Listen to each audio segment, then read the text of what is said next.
Annapolis, Maryland, May 1945. Dr. Robert Goddard stood motionless in the Naval Laboratory warehouse, staring at the object before him. The ailing physicist, his voice already reduced to a hoarse whisper by the throat cancer that would claim him within months, ran his fingers along the cold aluminum skin of the German V-2 rocket. For 20 years, he had been America's lone voice in the wilderness of rocketry, building liquid-fueled rockets on shoestring budgets, while the government ignored his pleas for support. Now, in this dimly lit warehouse, surrounded by Army ordnance officers and Navy engineers, Goddard confronted a truth that would haunt American rocket science for the next decade. The Germans hadn't just built a rocket. They had built an entire industrial revolution in rocketry, and America had been asleep at the launch pad. What Goddard didn't know as he circled that 46-foot missile was that this examination would reveal a technological chasm so vast that American scientists would spend the next 15 years desperately trying to close it.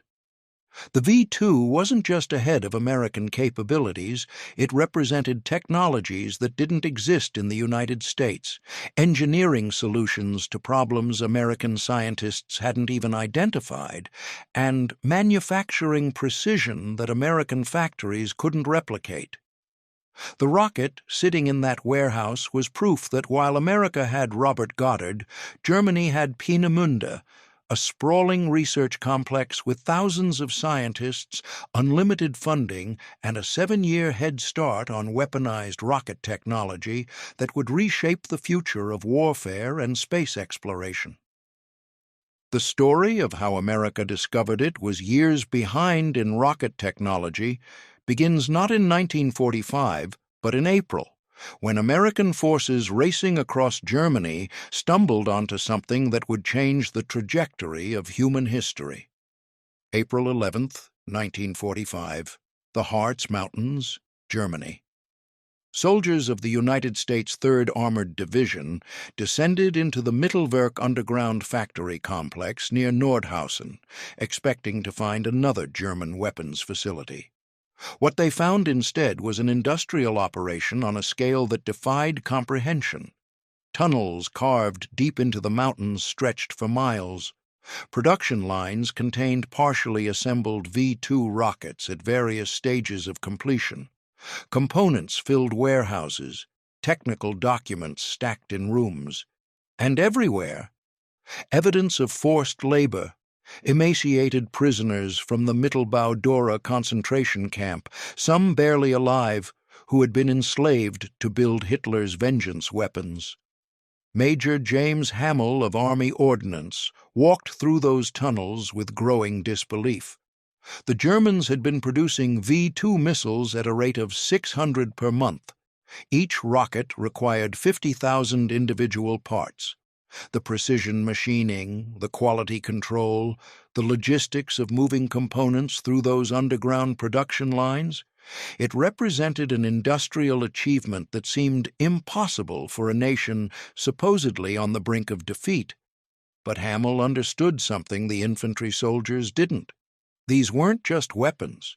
They were the key to the future. The Soviet Union's occupation zone was scheduled to begin in weeks. Everything in this facility, every document, every component, every rocket, it would fall into Stalin's hands unless the Americans moved fast. Within hours, Colonel Holger Tolstoy received urgent orders from Washington. Get the rockets, get the documents, get them out before the Soviets arrive. What followed was Special Mission V-2, one of the most critical intelligence operations of the war's final days. American troops worked around the clock loading railway cars. 341 rail cars filled with V-2 components, enough hardware to build approximately 100 complete rockets. Technical documents weighing tons, all of it racing against time toward the port of Antwerp, where Liberty ships waited to carry America's captured prize across the Atlantic. By late May, the first components arrived at the White Sands Proving Ground in New Mexico's Tularosa Basin. Army engineers began cataloging what they'd captured, and with each crate they opened, with each technical drawing they examined, the magnitude of German achievement became clearer and more disturbing. The V-2 rocket, designated Aggregate 4 by its creators, was 46 feet tall and weighed nearly 28,000 pounds at launch. It could carry a 1-ton warhead 200 miles with reasonable accuracy, but these basic specifications, impressive as they were, told only part of the story. The real revelation came when American engineers began disassembling the rocket to understand how it worked. The engine sat at the base, a massive combustion chamber capable of producing 60,000 pounds of thrust. To American engineers familiar with Goddard's work, this number was staggering. Goddard's largest rocket engine had achieved 985 pounds of thrust after years of experimentation. The Germans had created an engine 60 times more powerful, and they were mass-producing it.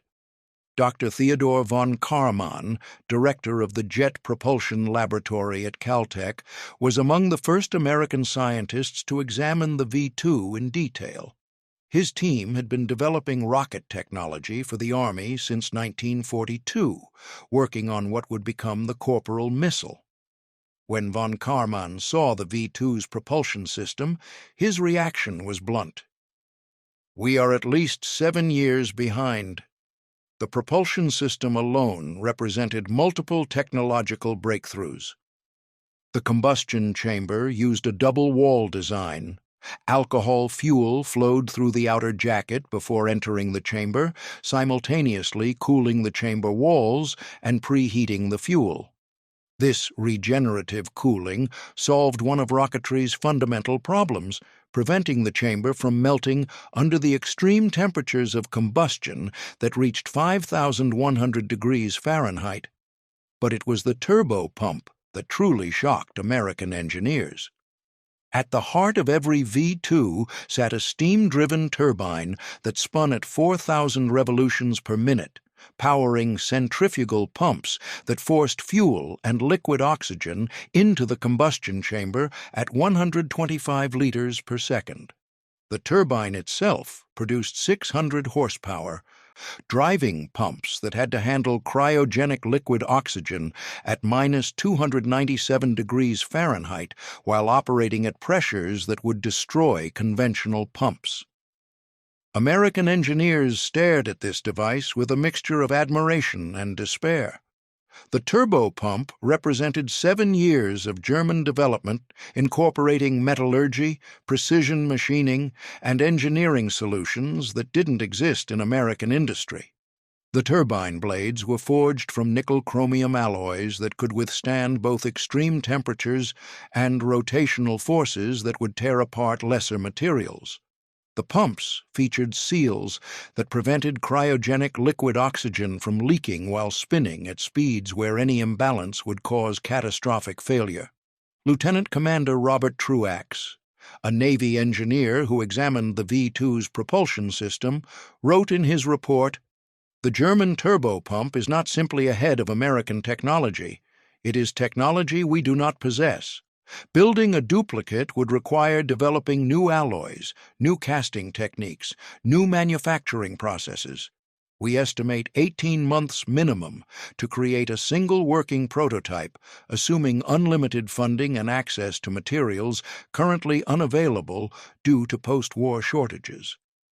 Then came the guidance system, and with it another revelation of how far behind America had fallen. The V-2 used an analog computer called the Mischgerät, developed by Helmut Hölzer, that integrated inputs from gyroscopes and accelerometers to control the rocket's flight. 2 free gyroscopes, one for pitch and one for yaw and roll, constantly measured the rocket's orientation. A pendulous integrating gyroscopic accelerometer, the first of its kind, measured acceleration and integrated it over time to calculate velocity.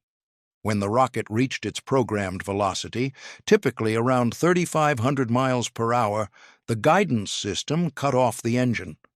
The sophistication of this system stunned American engineers.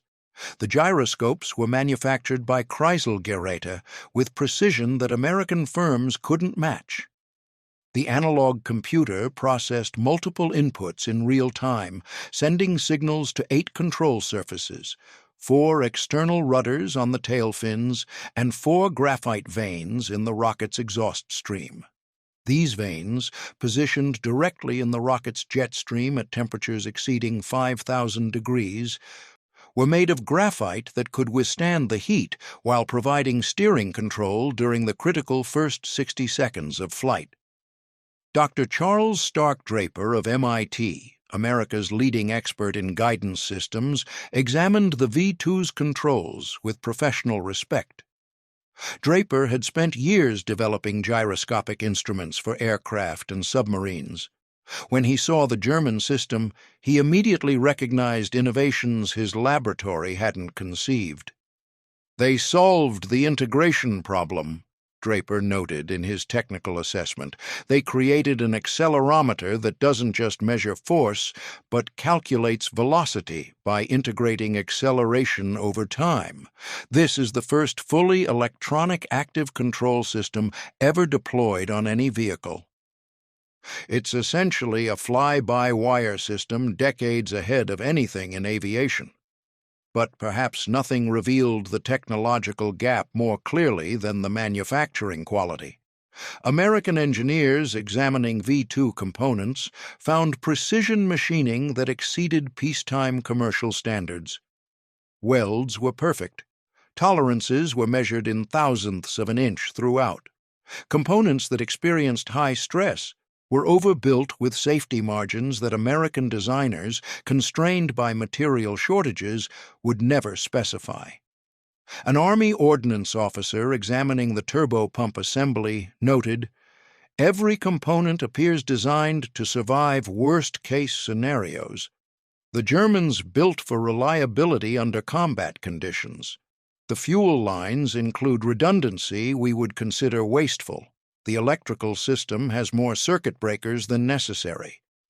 The structure is heavier than optimal weight calculations would require. This is engineering from a nation with resources to build things right, not engineering from a nation scrambling to build things cheap." The electrical system alone represented sophistication beyond American practice. The V-2 used a 24-volt architecture with generators driven by both the main turbopump and a separate auxiliary turbine.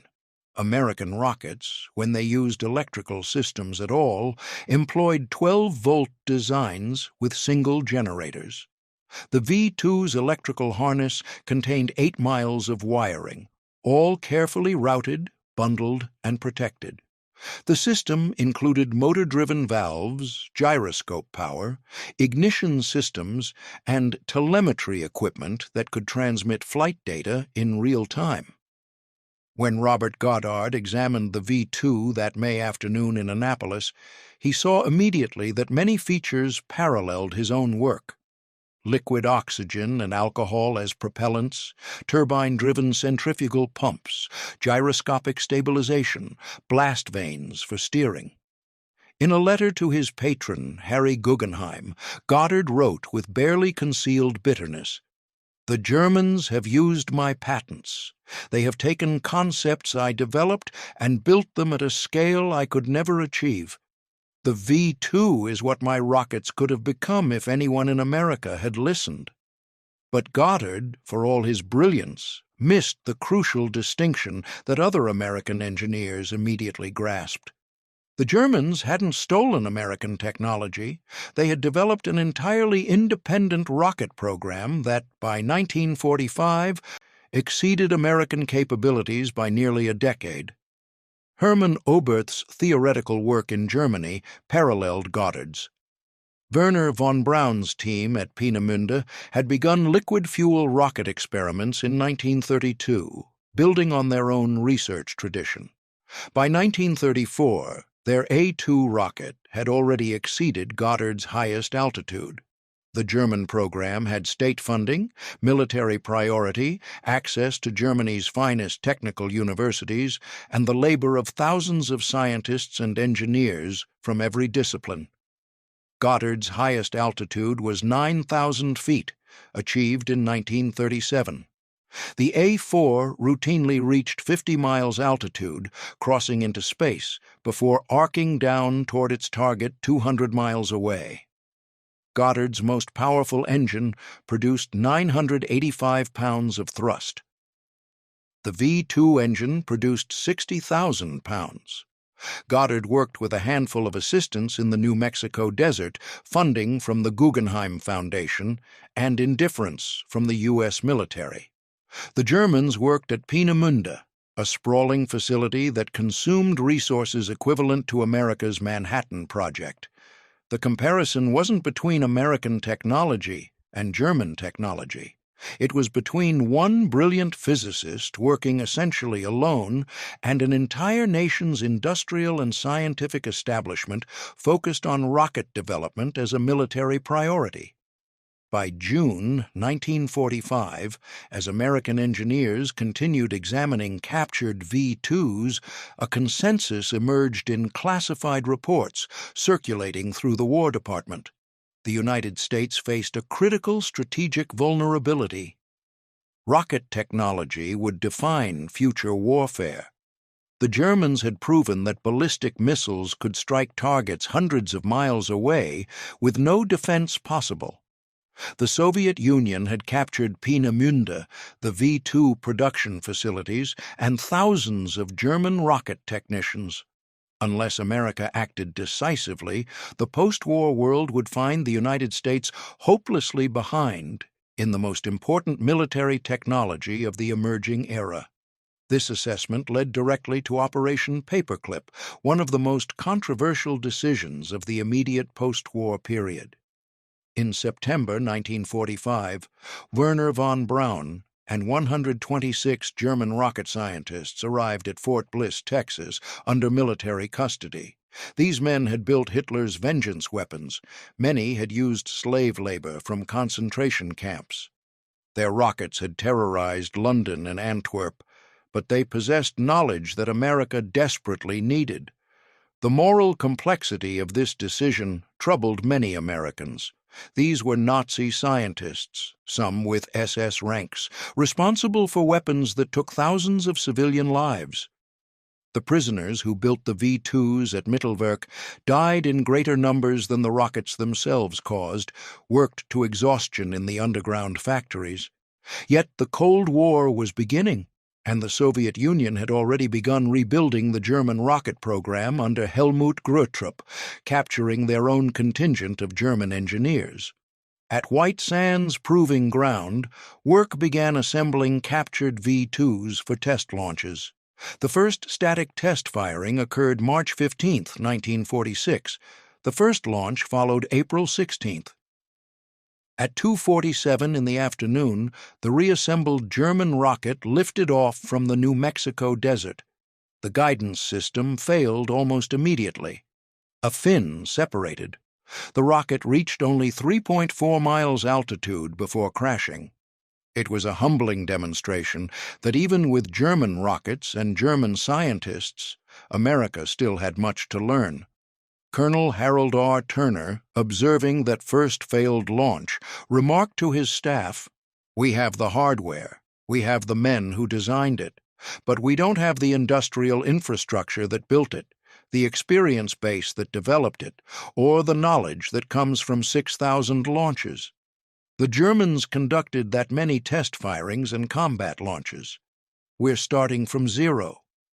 Over the following years, 67 captured V-2s were launched from White Sands, with mixed success. 68% were considered successful, a failure rate that would have been catastrophic in combat. Each launch taught American engineers lessons about rocket propulsion, guidance systems, high-altitude flight dynamics, and the engineering challenges of ballistic missiles. Scientists from universities, military laboratories, and emerging aerospace companies sent experiments aloft on V-2s. instruments to measure cosmic radiation, cameras to photograph Earth from space, sensors to sample the upper atmosphere. On October 24, 1946, a V-2 carried a 35-millimeter camera to 65 miles altitude, capturing the first photographs of Earth from space. The images, grainy black-and-white pictures showing the curvature of the planet, represented a historic first. They also demonstrated what German technology had achieved: the ability to send payloads beyond Earth's atmosphere and return useful data. But using captured German rockets was never the end goal.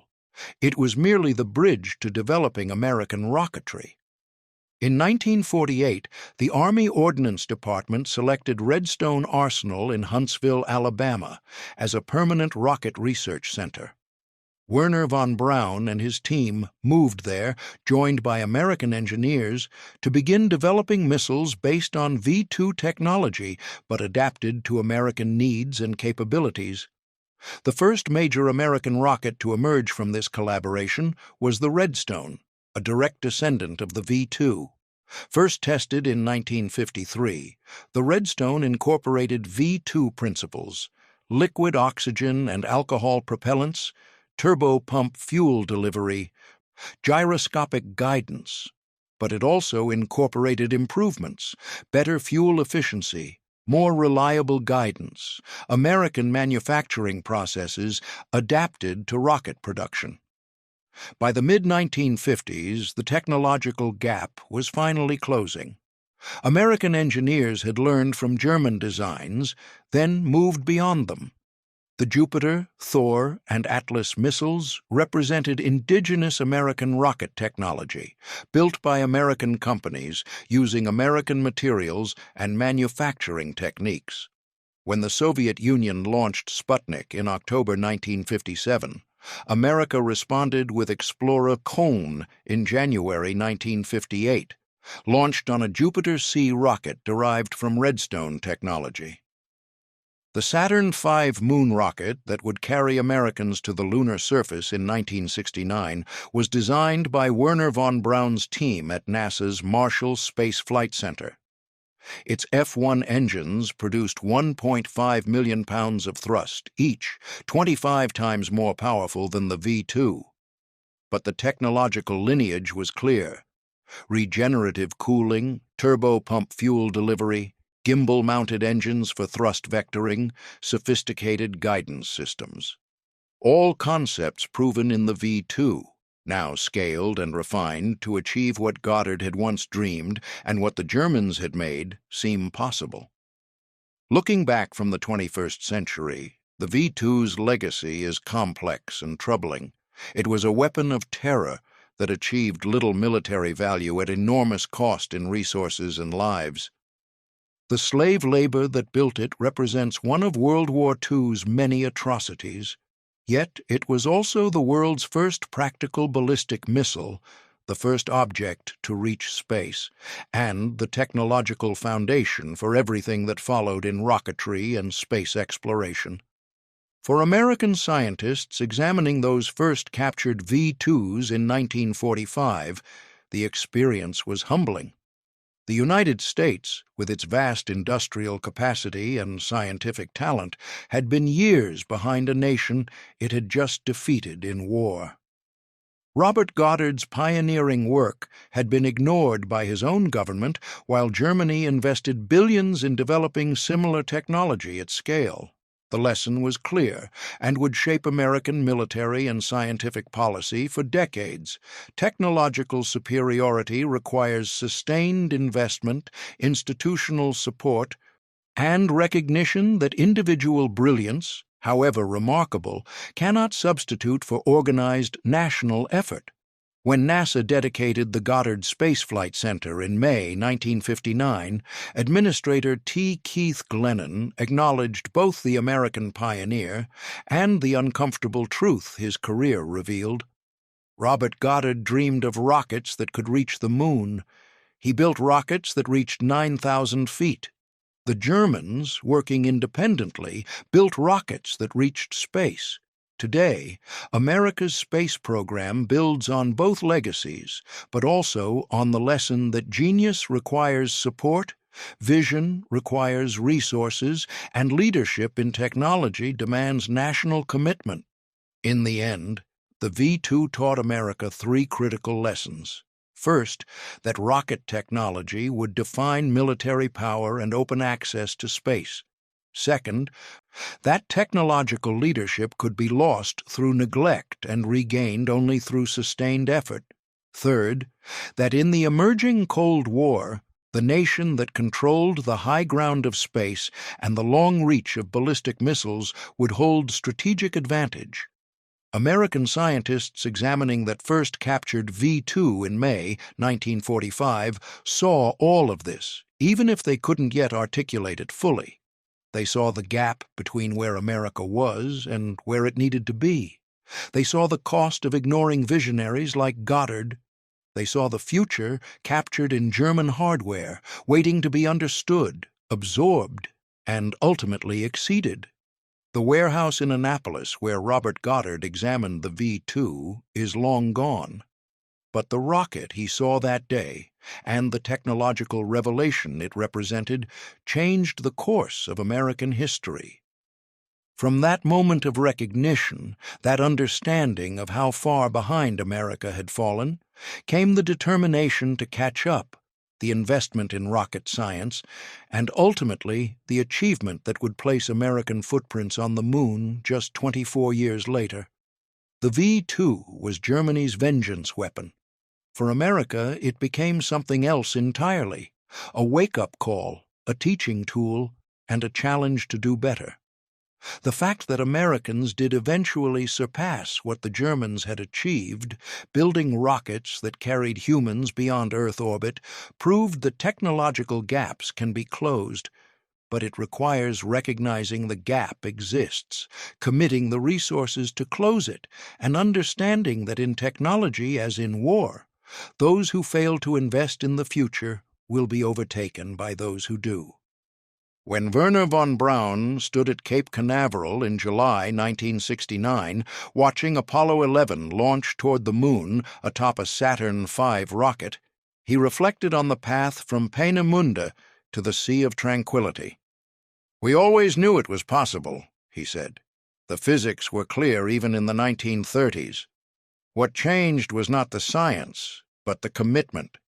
America in 1969 could do what Germany in 1945 could not: focus the resources and will of an entire nation on reaching beyond Earth, not as a weapon, but as an achievement of the human spirit." That commitment began in warehouses where American engineers examined captured German rockets and confronted an uncomfortable truth: they were years behind. The question was whether they had the determination to catch up. History records that they did.